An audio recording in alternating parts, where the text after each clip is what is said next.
Ilikuwa ni usiku wa manane. Usiku wa manane ametoka katika kazi zake, anaelekea nyumbani. Amefika stendi, amekaa kwa muda wa masaa mawili, nikimaanisha mida saa 10. Likaonekana gari ambalo lina watu baadhi. Mwamba akasema hapa sasa nimefanikiwa, inanibidi niondoke. Mwamba yule akapanda lile gari. Ile cha ajabu anashangaa. Unajua anashangaa nini? Anaona watu wote wamevaa suti nyeusi. Dereva amuelewi.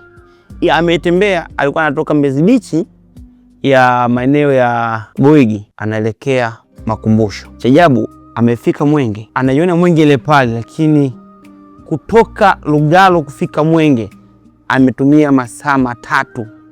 Akitizama saa yake nasema ni saa 2 asubuhi, lakini bado giza limetanda. Hiyo ndiyo daladala ya maajabu. Jamaa alipitia changamoto na shida nyingi sana. Alianza kuona dunia inaanza kuzunguka kwa sababu wale watu wote walipotea. Wakayayuka, kumbe alikuwa amepanda daladala la kichawi.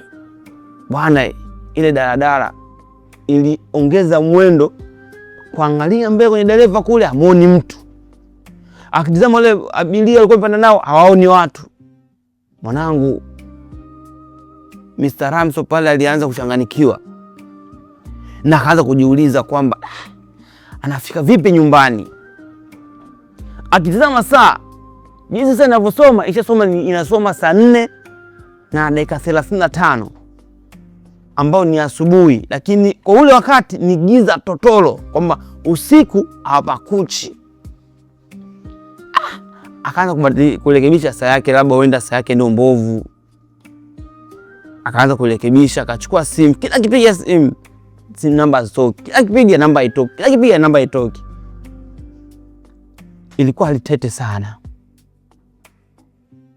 Unajua ilikuwaje? Mwamba alianza kupiga magoti. Alipiga magoti. Akapiga magoti. Akamwomba Mungu. Na kwa msitizo alimwomba Mungu hadi akachanganyikiwa. Mara akaona ile gari na potea.